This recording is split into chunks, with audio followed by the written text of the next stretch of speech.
I'm Hannah Blake, 33 years old, and last Wednesday my husband, Daniel, died unexpectedly from a brain aneurysm. The numbness hasn't lifted. When I called my parents, barely able to speak through the tears, my mother said, "We're in Tulum right now. Can this wait until we get back on Sunday?" My 7-year-old son, Max, and I spent that night clinging to each other as our world came crashing down. I never thought my own family would turn their backs when we needed them most. But what happened next was even worse. If you've ever felt abandoned by family during your most vulnerable moments, leave a comment and subscribe to find others who truly understand this kind of heartbreak. Before that devastating phone call shattered everything, I used to believe my life was exactly what I'd always dreamed of. Because I had Jonah. I met Jonah when I was a sophomore at NYU, struggling. Through an elective art class I only signed up for to fulfill a requirement. He wasn't a TA or even a traditional student. He was a 25-year-old architecture graduate returning to school to pursue his passion for urban design. He had this quiet confidence about him, the kind that made you want to listen when he spoke. During one of the group assignments, we were paired to design a sustainable community space. I was nervous, clumsy with my sketches, and barely knew how to hold the charcoal properly. Jonah noticed and gently said, "Try thinking about the space like a story, not a structure." His voice was low, steady, patient. That moment shifted everything. I fell in love gradually, first with his mind, then with the way he always carried an extra granola bar for whoever forgot breakfast, the way he never interrupted even the most awkward silences, the way he looked at me like I mattered. We started spending hours together after class, sometimes talking design, sometimes walking around the city, sometimes saying nothing at all. New York became our canvas. We got married just weeks after I turned 22, ignoring friends who said we were too young, too idealistic. Maybe we were. But Jonah made the world feel safe, like it was okay to take risks, as long as we were in it together. He didn't believe in perfect timing. He believed in showing up, for love, for people, for life. While I was still finding my footing post-graduation, Jonah landed a job at a growing urban planning firm in Manhattan. Within 3 years, he was managing entire residential redesigns for underserved neighborhoods. He cared about people, not just plans. He fought for accessible walkways, public green zones, and dignified housing. And he did it without ever raising his voice. We didn't have money back then, but we had rhythm. Morning coffee on the fire escape, late-night ramen from the bodega downstairs, laughter over laundry. We were building something, a marriage, a home, a life, brick by brick. And even in the busiest seasons, Jonah always made time for us. "You're the blueprint I never want to redraw," he once whispered while brushing flour off my nose on a pizza night. Now, remembering those years feels like watching a film with the sound turned down. I can see it all, his crooked smile, the way he used to pull me close while we waited for the subway. But it feels like someone else's life. Someone who hadn't yet answered a call that would change everything. But even as we built this life together, one dream kept slipping further from our reach, the dream of becoming parents. We started trying for a baby just after our second anniversary. I thought it would happen quickly. I came from a long line of fertile women, as my mother used to brag, so I assumed it would be the same for me. It wasn't. The first time I saw blood, I was only 6 weeks along. The doctor said it was common, that we should try again. We did. And again, I got pregnant. And again, we lost the baby. The third time, I was further along, nearly at the end of the first trimester. That one shattered me. I couldn't stop blaming myself. My body felt like a graveyard. Jonah never once made me feel like I'd failed. He would just hold me, sometimes for hours, without saying a word, and I'd cry until I couldn't anymore. We tried IVF. We drained savings, endured the shots, the hormones, the stress. It didn't work.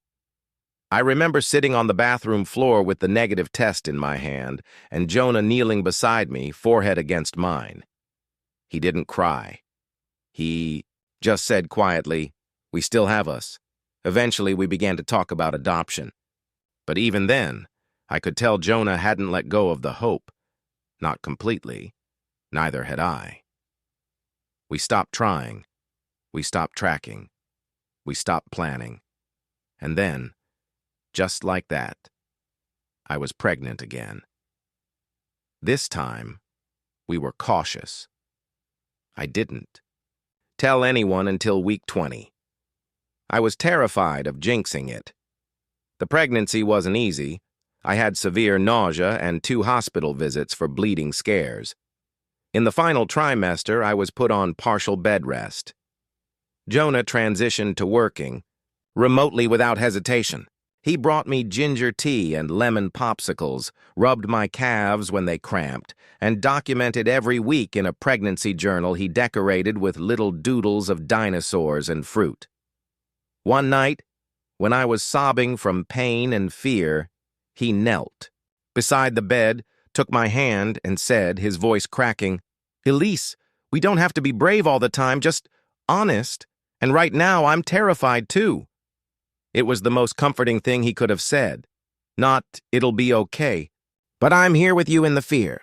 Miles was born on a rainy afternoon in March. When the nurse placed him in Jonah's arms, Jonah stared at our son like he was looking at sunlight for the first time. His lips trembled. "He's perfect," he whispered, his thumb brushing over the baby's cheek. Then he kissed me on the forehead, eyes glossy. "You did it. We did it."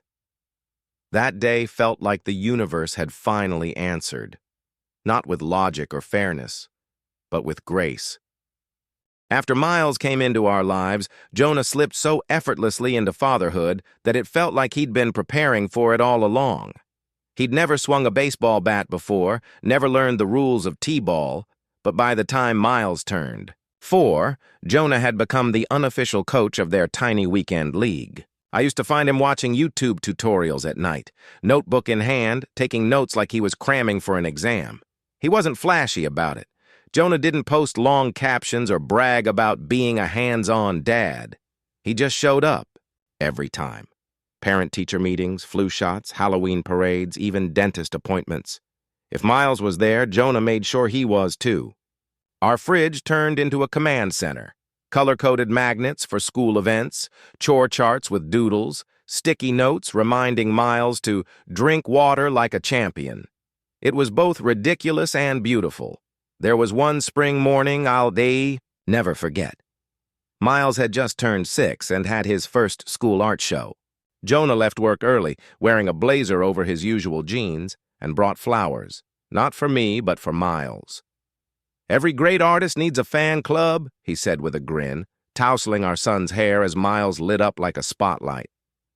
I stood behind them, just watching, trying to memorize the moment.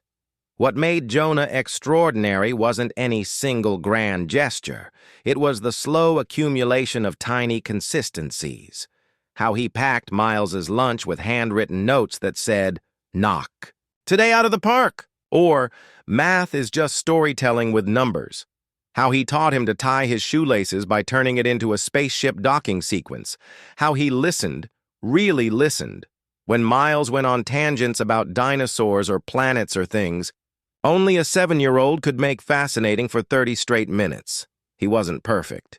There were tired days, forgotten socks, moments of impatience. But Jonah never pretended to be anything more than human. Just a human trying his best to love us well. I remember once, after a long day, he sat beside me on the couch, ran a hand through his hair and whispered, "Sometimes I worry I'm not enough for him." I touched his shoulder and said, "The fact that you worry about it means you already are." If I'd known how short our time would be, I would have recorded every bedtime story, every Saturday breakfast, every quiet night on the porch. But maybe that's the trick of love. We live it like it will always be there, never realizing it's already slipping quietly into memory, But sometimes, even the most dependable hearts can carry hidden cracks. Jonah started getting headaches, the deep, throbbing kind that made him wince when the lights were too bright. He said it was stress, that it came with working 12-hour days and trying to juggle city meetings and Miles's baseball practices. I remember suggesting a checkup one morning, and he smiled, pulling on his jacket. "I'll be fine, babe. Probably just need more sleep and less coffee." That was Jonah. Calm, reassuring. But under that calm, I now see there were signs we missed. Moments when he'd rub his temples in the middle of dinner. The time he nearly dropped a cup because his left hand went numb for a second. Or when he walked into a room and forgot why. I did convince him to see our doctor eventually. Routine stuff, he'd said. He got some scans, a blood panel. Nothing showed up. Slight dehydration, maybe tension migraines, the doctor said, scribbling something unreadable on a notepad. Jonah came home with a bottle of ibuprofen and a shrug. I wanted to push for more, but I didn't. Maybe I didn't want to seem paranoid. Maybe I was too relieved by the doctor's dismissal to listen to my gut. So, we moved on. There were school projects to help with, meals to cook, bedtime stories to read, the everyday rhythms that made it easy to believe everything was fine. One night, I found him sitting on the edge of the bathtub, just breathing. His shirt was soaked with sweat. "You okay?" I asked, kneeling in front of him. He looked up with a tight smile, eyes glassy. "Yeah, just weird vertigo. Hit me out of nowhere." He kissed my forehead. "Go back to bed. I'll be in soon." I should have insisted. I should have made an appointment with a neurologist, dragged him there myself. But hindsight is a cruel teacher, one who always arrives too late. What I remember most from those weeks is how Jonah never let his discomfort affect the way he showed up for us. He still built a volcano for Miles's science fair, still folded the laundry while humming off-key to 80s music, still kissed me each morning like it was the first time. I see now how hard he was holding it all together, and how I missed that he was slowly coming apart. It's easy to spot danger in the rearview mirror. Much harder to see it when you're looking through the fog of routine, hope, and love. And then came the morning that cleaved my life into a before and an after. It started like any other Wednesday. Jonah made whole grain waffles shaped like stars, humming off-key while flipping them. Miles sat at the kitchen counter coloring in his math homework while I packed his lunch. "Don't forget," Jonah said, tapping the list on the fridge. "Almond butter. The organic one, not that weird salty brand." He smiled as he kissed me, then ruffled Miles's hair. "Be home by 6 for the astronomy fair. Don't let me miss Jupiter." He left the apartment at 8:12 a.m. At 10:41, my phone rang. I was just stepping out of the pharmacy when I saw Nate's name, Jonah's assistant. I almost let it go to voicemail, but something told me to answer. His voice on the other end was barely a whisper, frantic and cracking. "Elise, it's Jonah. He collapsed during his keynote. They're taking him to Mount Sinai, they said."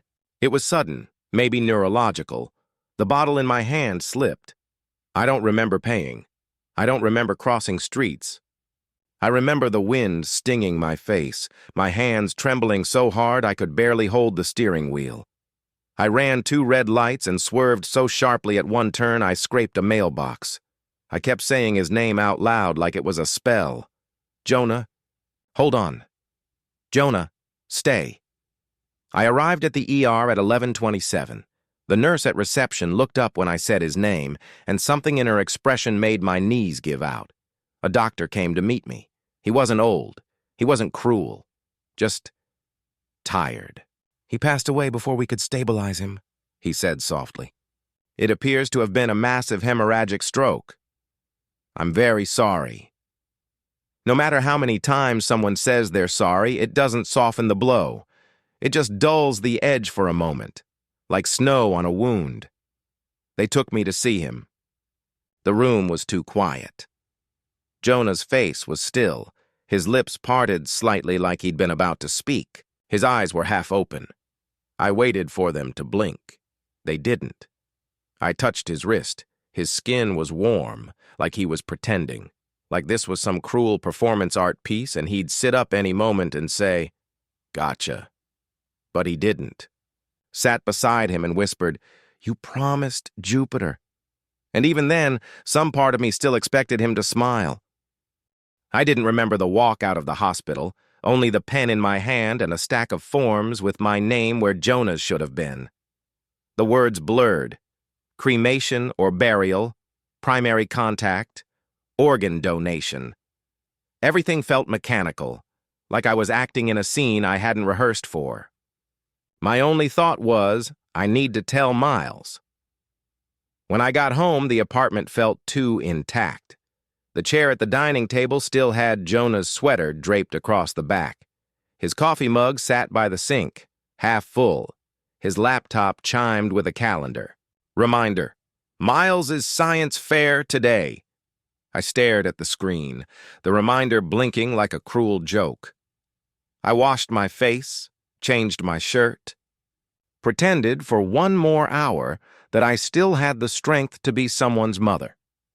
At 3:15, I pulled up in front of Miles's school. He came bounding toward the car, art project clutched in his arms, eyes lit up. "Mom, is Dad already at the gym? He promised he'd help set up." I couldn't drive. I steered us into a side street and parked. My hands shook as I turned to face him. He frowned. "Why aren't we going to the school? We'll be late."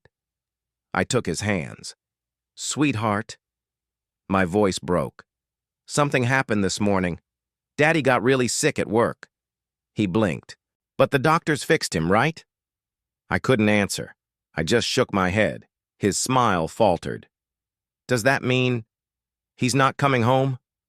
When I nodded, the scream that came from his throat wasn't a sound a child should ever have to make. He dropped the project, lunged into my lap, and sobbed so hard his whole body shook. "No, he said he'd be there. He said Jupiter." I held him, trying not to fall apart. "I know, baby, I know." For the first time since Jonah died, I let the grief swallow me whole. I held my son while the world outside went on, like nothing had happened, and ours had just ended. That night, after Miles finally fell asleep, clutching Jonah's old hoodie, like a lifeline, I reached for my phone and called the only people I thought might understand what to do next. My parents. My mother answered on the 5th ring, her voice barely audible over the roar of drums, laughter, and a rhythmic chant in the background. They were at a street festival in Tulum, a trip they'd planned for months, a celebration of color, music, and everything vibrant. When she realized it was me, her tone was cheerful, distracted, unprepared for anything heavy. I told her Jonah was gone. There was a long silence, just the hum of the crowd behind her and a distant pop of fireworks. She didn't gasp. She didn't cry. She simply asked if I was sure, as though I might have misunderstood the diagnosis of death. She handed the phone to my father, who responded with what felt more like an administrative checklist than grief. He brought up Jonah's life insurance. Within seconds. Asked if I'd looked into the estate papers, suggested I get in touch with the company first thing tomorrow. Not once did either of them ask how I was, or how Miles was. They didn't offer to fly back. They didn't ask if I needed help. I wasn't even sure they remembered how old their grandson was. I ended the call quietly. There were no screams, no fights, just a long exhale and a screen that returned to black. The silence afterward was deafening. I sat on the edge of my bed staring at the wall, realizing that Jonah wasn't the only one I had lost that day. The people I thought would be. My anchor had drifted miles away, lost in music and mezcal under a sky full of stars. While I sat in a dark apartment, holding the shattered pieces of my life in both hands. In the days that followed, people I hadn't spoken to in years reached out. Friends from college, Jonah's co-workers, even an old professor sent messages, food, or memories. A former neighbor mailed Miles a book about constellations with a note that read, "Your dad always said you'd be an astronaut."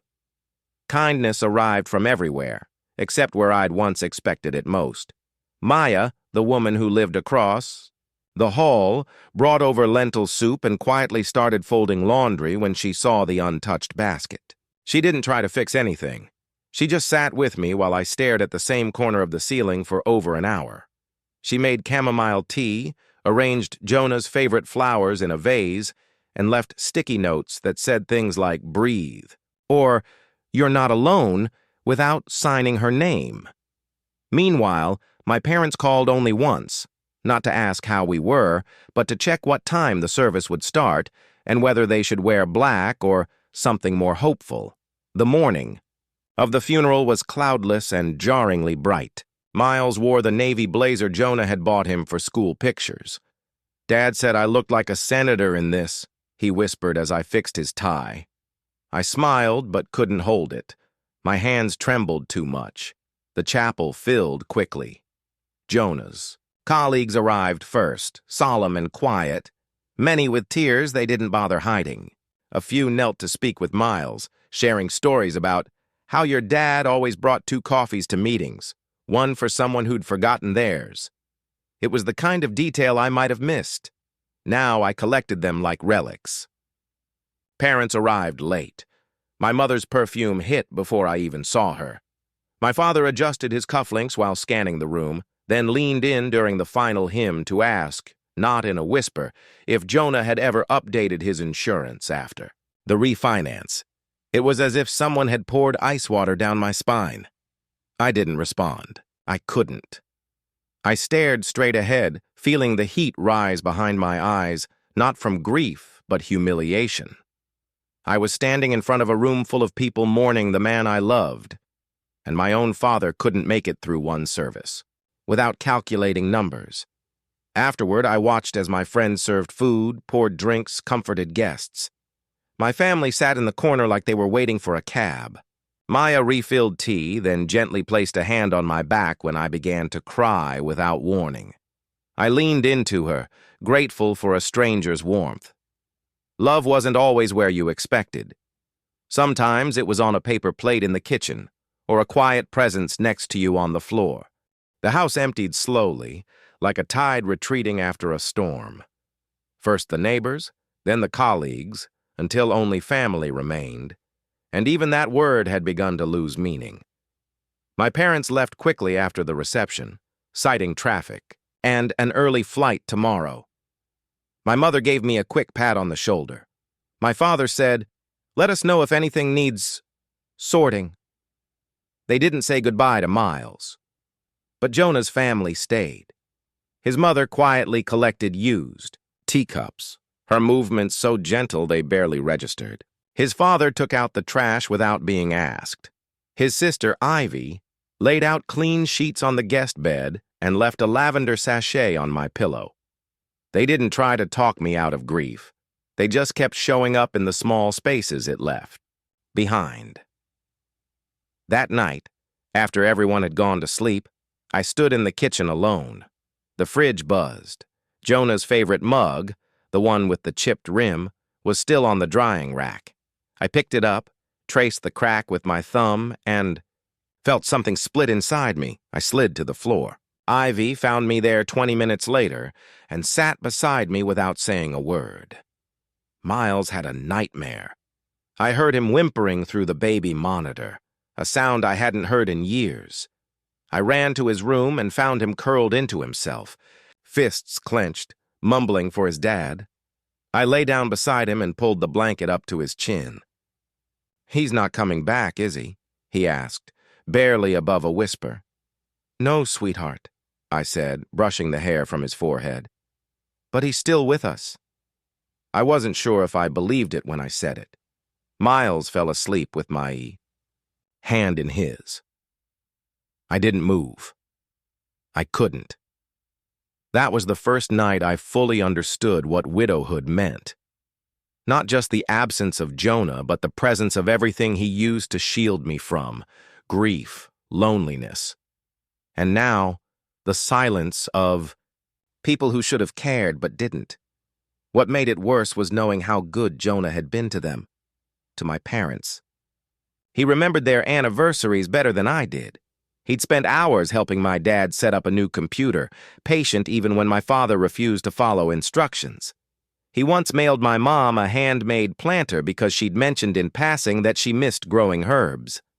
And now, they couldn't stay one extra night to make sure I had someone to talk to after everyone left.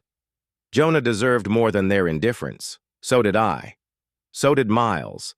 Some losses are sudden, others you don't notice until there's no one left in the room.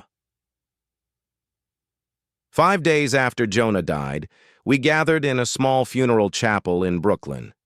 It was a warm morning, too bright for grief. Miles wore the tie Jonah had given him for a school recital, a clip-on with tiny rockets. I asked if he wanted something more formal. He shook his head. Dad liked this one best. Jonah's colleagues arrived early, some traveling from out of state. They hugged Miles gently, left folded notes in a memory jar we'd set up, shared stories about Jonah's kindness, how he stayed late to help interns prepare for reviews, how he always brought extra snacks to meetings just in case someone forgot lunch. None of it surprised me. It was just who he was. My parents arrived 20 minutes late. They slipped in during the prelude music. My mother wore sunglasses indoors and dabbed at her eyes, though they stayed dry.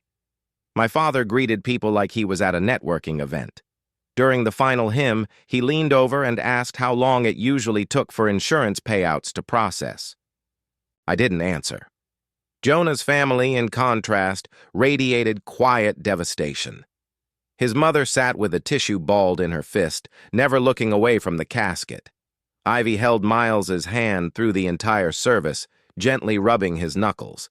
Whenever his breathing hitched, I hadn't planned to speak. But as the silence stretched after the final eulogy, I found myself rising, unsure if my legs would hold. I don't have anything prepared, I said, voice thin. But I have too much in my chest to stay sitting.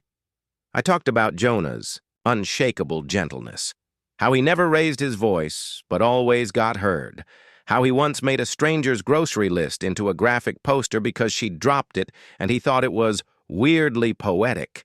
I talked about how he loved people fiercely, quietly, and without fanfare. And even now, I added, Jonah's still putting others first. Even in his absence, he left behind order where there could have been chaos. He planned for Miles, for me. He protected us in ways I'm still discovering. I saw my father frown at that, perhaps realizing what it meant legally. After the service, while I was greeting guests, my mother asked if I needed help organizing the refreshments, then wandered off without waiting for an answer. My father lingered near the drinks table, talking to someone from his golf club about how Jonah was very financially prudent. I kept my focus on the people who mattered. Jonah's mentor from graduate school hugged me like I was his daughter. Maya helped serve tea and handed out tissues. Ivy brought Miles into the side room when the crowd got too loud. They weren't there because they had to be. They were there because they couldn't imagine being anywhere else. As I stood by the window, watching strangers comfort one another in Jonah's name, I realized something sharp and inescapable. Love shows up, grief too. But love shows up, and my parents hadn't.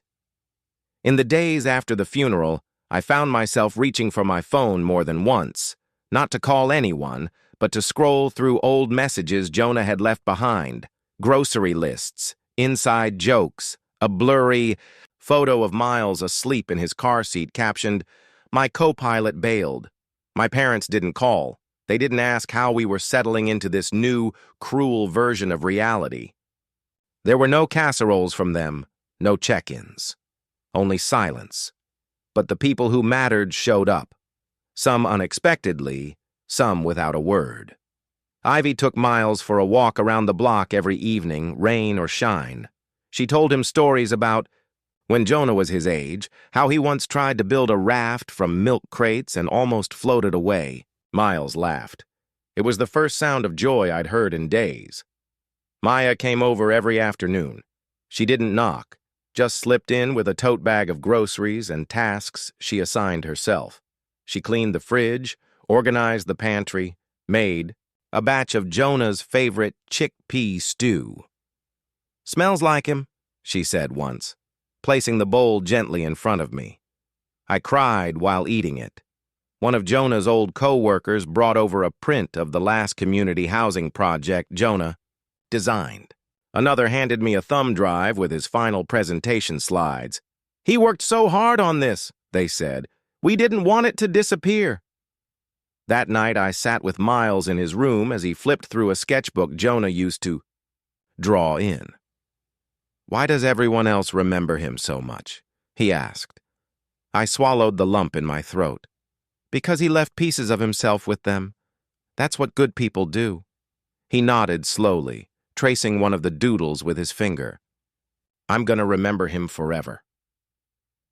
In those quiet moments, surrounded not by obligation but by genuine care, I started to see things more clearly. Blood alone didn't make someone family. Love did. Presence did. Showing up when it was hard, staying when it would have been easier to leave. That was what Jonah had always done. And that's what the people around me were doing now. My parents had chosen distance. The people Jonah brought into our lives had chosen us, and for that, I would always be grateful. A week after the funeral, my parents arrived unannounced, like they were dropping by for coffee instead of stepping into the hollow space my life had become. I let them in without thinking, my body still on autopilot. My mother commented on how clean everything looked. My father complimented the speakers Jonah installed. They didn't ask how I was holding up. They didn't ask if Miles was sleeping through the night. They didn't even mention Jonah by name. We sat. I made tea I didn't drink. Small talk slid across the room like cold air. Then my father cleared his throat. That specific sound I hadn't heard in years, but still recognized. The opening note of a transaction.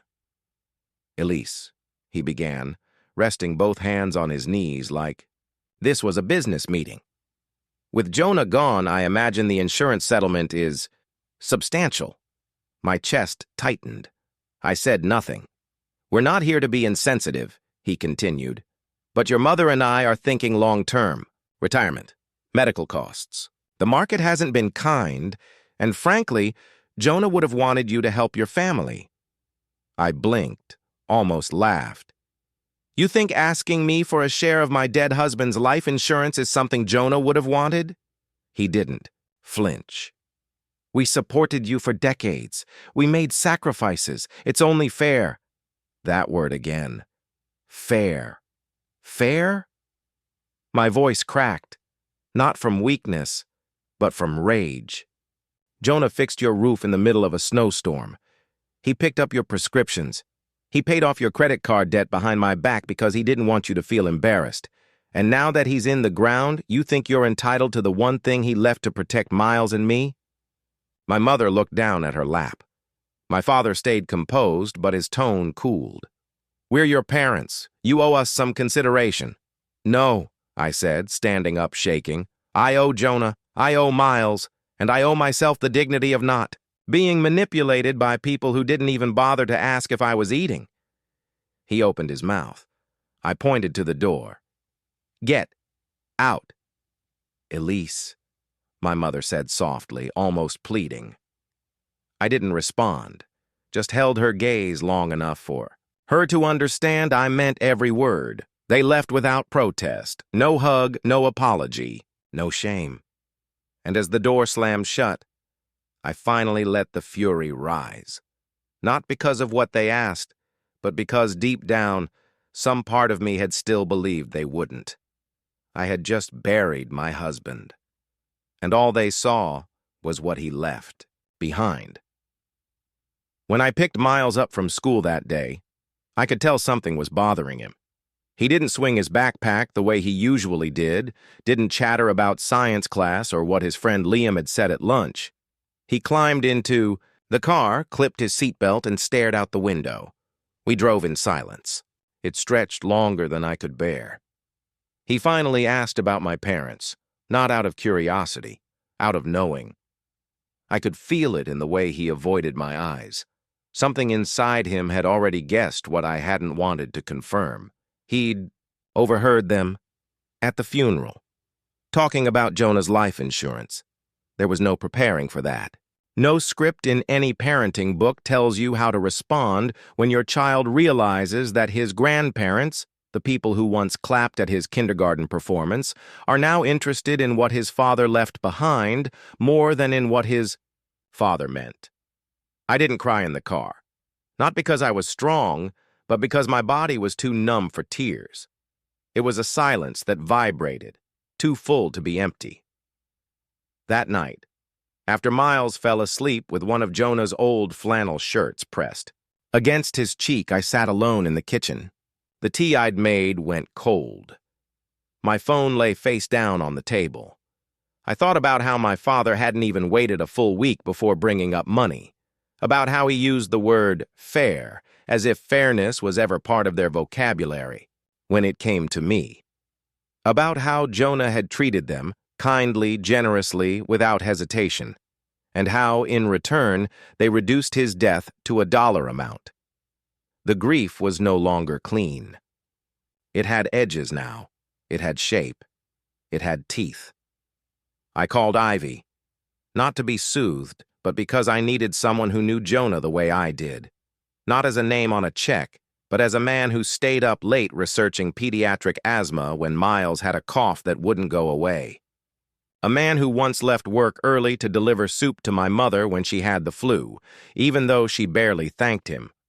I told Ivy everything. The visit, the suggestion, the betrayal. She didn't offer platitudes. She didn't gasp. She listened. The way Jonah used to listen, quietly, steadily, like holding space, was an act of love. And when I said I was going to contact the lawyer tomorrow, she didn't try to stop me. She simply said, "Good." After I hung up, I sat in the dark and listened to the hum of the refrigerator. For the first time in days, the silence didn't crush me. It clarified things. Jonah had built a life meant to outlast him. Now it was my job to protect it. The morning after I called Ivy, I gathered every document Jonah had ever labeled just in case. He had filed them with maddening precision, tabs, subcategories, color-coded Post-its. It used to drive me crazy. Now, I held them like armor. I went to see Thomas Blake, Jonah's longtime friend and our estate lawyer. His office hadn't changed in a decade. The same narrow hallway that smelled faintly of old paper and lemon cleaner, the same worn leather. Chairs, the same quiet air that made everything feel both official and strangely intimate. I sat across from him, surrounded by tall bookshelves and the weight of finalities. He reviewed everything quickly, efficiently, the way only someone who'd done this hundreds of times could. I tried not to look at his face while he flipped through pages, afraid of reading disappointment, oversight, some detail we'd missed. But there was none. Jonah had done it right. Every document in order, every contingency prepared for, the life insurance, the accounts, the trust for Miles, locked, protected, insulated from any external interference. I had no idea when he found the time or the energy to make it all this seamless. But he had. It was in every sense airtight. What that meant simply was this. My parents had no ground to stand on, no claim, no access, not even a crack to slip through. I didn't feel victorious when I left the building. What I felt was quiet. Not peace, not yet, but the absence of panic. For the first time since Jonah died, there was no new disaster waiting around the corner. Just clarity. Just the paperwork he left behind like scaffolding to hold me up when he no longer could. Outside, the sky was an unapologetic blue, the kind Jonah used to love. He'd stop mid-sentence on days like this just to say, look at that sky, as if it were something rare, something he didn't want me to miss. I stood there on the sidewalk, the folder in my arms like a shield, and let that same blue settle around me. My grief didn't lift, but it shifted. I could feel it rearranging, not leaving, never leaving, but making space for something else. Not peace, not yet, but resolve. The text messages began 2 days after I left Thomas's office. My father's came first, short, clipped, framed as an order. He said we needed to talk as a family and expected me at the house by 2 o'clock on Sunday. My mother followed, with something more emotional but equally manipulative, lamenting how cold I'd become, reminding me, pointedly, that they were still my parents.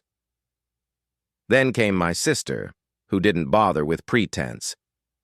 She said this whole thing just proved. I'd always thought I was better than them. I didn't answer. Not because I wasn't furious, but because I knew that if I responded, I wouldn't be able to hold back everything I wanted to say. And I wasn't going to waste words on people who hadn't earned them. On Saturday, I was folding laundry by the window when Miles spoke. He'd been drawing at the table, quiet, unusually so. He mentioned seeing my father's car outside his school the day before. Then, in a voice so neutral it almost hurt, he asked if they had brought anything. For him, he didn't sound expectant, just resigned. I told him no. They hadn't come to see him. And he didn't ask anything else. That silence told me everything. He understood more than he should have to at his age. He already knew they hadn't come for love or support, or even basic decency. He knew what this was. Later that evening, I found him in his room, surrounded by scraps of paper and sharpened pencils. He said he was working on something important, but didn't elaborate. I didn't press. He had his way of processing, and I had mine. I sat at the edge of his bed and watched the steady rhythm of his concentration, the way he selected each color, carefully, the way he worked in complete silence. Something in me solidified then. I'd spent the last weeks absorbing pain, fending off shock, weathering grief, but now it was something else, something harder. It was no longer about mourning. It was about defense. My family wasn't going to let this go. They'd made that clear, and if they expected to twist guilt into leverage, they'd chosen the wrong moment, the wrong woman. I opened my own notebook, not to vent, to record everything they'd said. Every date, every step. It wasn't about revenge, it was about memory, proof. Sunday was coming. And I wasn't coming as their daughter, I was coming as the one who would not be manipulated. Not again. The morning before the meeting, I returned to Thomas's office. I didn't need new answers, I needed reinforcement. There was a difference. He greeted me with the same calm professionalism I'd come to rely on. No questions about how I was feeling, no awkward sympathy. Just a stack of folders, a notepad, and that steady, grounded presence that seemed completely immune to chaos. I handed him my notebook, every detail I'd documented since the funeral. Every text, every thinly veiled threat. He read silently, occasionally nodding, then set it aside with the same care one might give to fragile evidence. He confirmed again what I already knew but needed to hear out loud. Jonah had done everything by the book. I was the sole legal beneficiary. Miles's trust was airtight. There was no clause, no ambiguity, no room for anyone else to insert themselves, not even by implication. He suggested I save all future correspondence with my family, in case things escalated. His tone wasn't alarmist. It was factual, procedural. It was exactly what I needed. Before I left, he placed a printed summary of everything on his desk and slid it toward me. I didn't open it, just tucked it into my bag like a shield, because that's what it was now. Not paperwork, not security, but armor. Not against grief. That battle had already settled into my bones. but against entitlement, against guilt, against the idea that someone else could rewrite Jonah's intentions simply because they'd shared my last name. Outside, the wind had turned colder, the kind of air that stung your skin and made you walk faster. I stood still in it for a moment, letting it burn. I welcomed the sting. I wasn't afraid of what they'd say anymore. I wasn't afraid of the silence either. What I feared was letting them believe, even for a second, that they still had a say in the life Jonah and I built. They didn't. And tomorrow I would make that clear. Sunday came with the kind of stillness that settles before a storm. I dressed with more care than I wanted to admit, not to impress, but to protect. Clothes like armor, hair pulled back like control. Miles wore his quiet face, the one he used when he sensed tension but didn't want to ask. He carried something in a manila folder, tucked close to his chest, and refused to tell me what it was. We arrived at my parents' house on time. The door was already open, as if they'd been watching from the window. Inside, the living room was full. Not just my parents and sister, but extended relatives, aunts, uncles, people I hadn't spoken to in years. The arrangement was deliberate. Not a conversation, an ambush. My father thanked everyone for coming as though he were opening a board meeting. My mother offered tea in her best china. My sister sat perched on the arm of the couch, phone in hand, eyes flicking up only to smirk when she caught mine. I didn't sit. My father stood, cleared his throat, and launched into what he called a family redistribution plan. He handed me a printed sheet with numbers typed neatly in columns, percentages, suggested shares, proposed allocations. He called it fairness. He called it honoring Jonah's legacy through collective benefit. I didn't look at the paper. I already knew what it was, a map of their entitlement, a spreadsheet dressed up as moral logic. He spoke for 5 more minutes, but I stopped listening after the word obligation. Not once did he mention Jonah's name with grief. Not once did he ask what Miles needed. It was all about what was owed to them.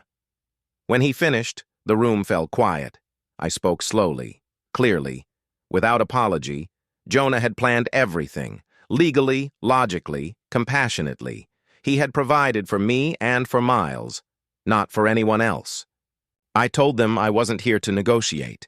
I wasn't here to justify. I was here because they had summoned me. And this was the last time they'd ever summon anything from me again. No one interrupted. Not because they agreed, but because they hadn't expected firmness. They'd expected emotion. They'd expected me to fold, but I didn't, and I wouldn't. The moment I finished speaking, silence fell like a curtain, thick, immovable. No one shuffled. No one sipped tea. My father looked as though he might protest, but my gaze held him still. Then Miles stood up. He hadn't spoken since we arrived. He'd sat quietly beside me, his manila folder held tight against his chest like a secret. I'd forgotten it was even there, or maybe I'd chosen to forget, too focused on what I had to survive. He walked slowly to the center of the room, unfolded the sheet and held it up with both hands. No drama, no explanation, just a single page drawn in colored pencil, blocky and neat the way only an 8-year-old could manage. He read the title aloud, his voice small but unwavering. Invoice for being a real family. Then he passed it to my father. I watched the man who had raised me squint at the page, lips tightening, eyes scanning line by line. No one said a word. There were 5 items. Hugging Mom when she cried, $0, not provided, asking if I was okay, $0, not provided, coming to see us the day Dad died, $0, not provided, making me feel loved, $0, not provided, being real grandparents. Priceless, not given at the bottom, in large red numbers, total. Due, 0, no speech I could have prepared would have landed like that. My mother's hand fluttered to her mouth. Whether it was shame or performance, I couldn't tell. My sister looked away. My uncle stared at the rug like it had become suddenly fascinating. The silence had changed. No longer stunned, but exposed. Miles didn't return to his seat. He simply stepped back beside me, slipped his hand into mine, and stood tall. I didn't need to squeeze his fingers. He already knew he'd done what. I couldn't. My father folded the paper once, then again. He didn't meet my eyes. My mother began to speak, but the words caught and crumbled somewhere in her throat. No one moved to fill the silence. It stayed there, earned, deserved, like a verdict. In that moment, I understood something simple and devastating.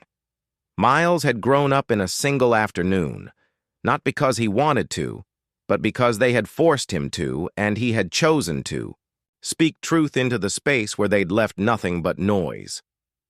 After Miles handed the paper to my father, the room froze, and it wasn't just silent. It felt heavier somehow, like the walls themselves had closed in, pressing down on everyone, who had come expecting a different kind of outcome. My father stared at the folded page in his lap, as if hoping it might rewrite itself if he looked long enough, and my mother just sat there, lips parted, eyes flickering, searching for something to say but finding nothing. No one else moved, and no one dared speak. I didn't need to explain anything because everything that mattered had already been said, not by me, but by the child they thought wouldn't understand, and that made the truth impossible to ignore. Still, I stood up, not because I wanted to escalate anything, but because standing made it real, made it final in a way that silence alone couldn't. I told them they didn't need to call or visit again unless they were ready to bring something honest to the table. Not a performance, not regret dressed as affection, but something that looked like effort and sounded like respect. I didn't raise my voice, and I didn't demand anything, because I wasn't asking, I was choosing. They said nothing, and maybe that was the clearest answer of all, because even in that moment, with all their narratives crumbling, they clung to silence like it could protect them from what they'd become. Miles reached for my hand, and I took it right away, not out of habit, but because that quiet gesture had become the most constant truth in my life. We walked out slowly, and we didn't rush, because there was no urgency left in that space, only absence, only a door we no longer needed to be behind. Outside, the light felt different, cooler, quieter, like the world had taken a breath I hadn't realized I was holding too. I didn't feel triumphant, and I didn't feel sad either, because what I felt most of all was clarity. Nothing heavy, nothing grand, just the certainty that I no longer needed to try. That house, with all its framed photos and familiar corners, might have carried my name once, but it didn't carry my trust anymore, and it didn't carry my future. So we kept walking, not away from them, but toward the version of family that Jonah and I had begun building all along, and this time, we weren't carrying anyone else's expectations with us. In the weeks that followed, life didn't return to normal, because there was no normal left to return to. But it did begin to take shape again, gently, and without asking permission. The silence in our apartment became less sharp, and the spaces Jonah used to fill slowly began to hold other things: routine, quiet laughter, and sometimes even moments of stillness that didn't hurt. Miles went back to school. He started drawing again, not just stars and planets, but memories, little moments with Jonah that only he would have remembered. I kept every single one. Ivy visited twice a week.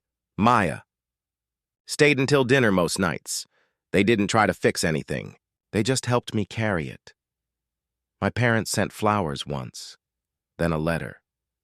They said they were sorry, that they'd been overwhelmed, that grief had made them say and do things they didn't mean.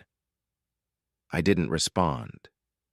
Not out of anger, but out of caution, Words were easy. Change was harder. I wasn't ready to open the door just because someone knocked.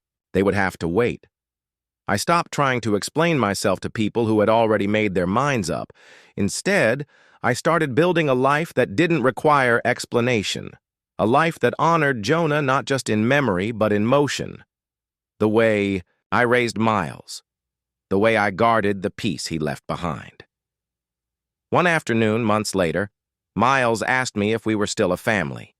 I told him yes, and not just because it was what he needed to hear, but because I finally believed it myself. Family wasn't about who shared your blood. It was about who stayed, who showed up, who asked nothing of you but everything of themselves when it mattered most. Looking back, I used to think the moment Jonah died was the moment everything fell apart. But I see now, that was the moment things revealed themselves. Who loved us for who we were, and who loved us for what we gave, who leaned in, and who disappeared. That clarity was painful, yes, but it was also necessary, because in the end, grief didn't break me. It refined me. So if you're listening to this and you've lost more than a person, if you've lost illusions, loyalty, or the version of family you thought would hold, you are not alone. You are not wrong for choosing peace. You are not selfish for protecting your child. You are not weak for walking away. Sometimes the strongest thing you can do is stop hoping someone will change and start changing the shape of your own future. That's what Jonah taught me. And it's the one thing no one can ever take.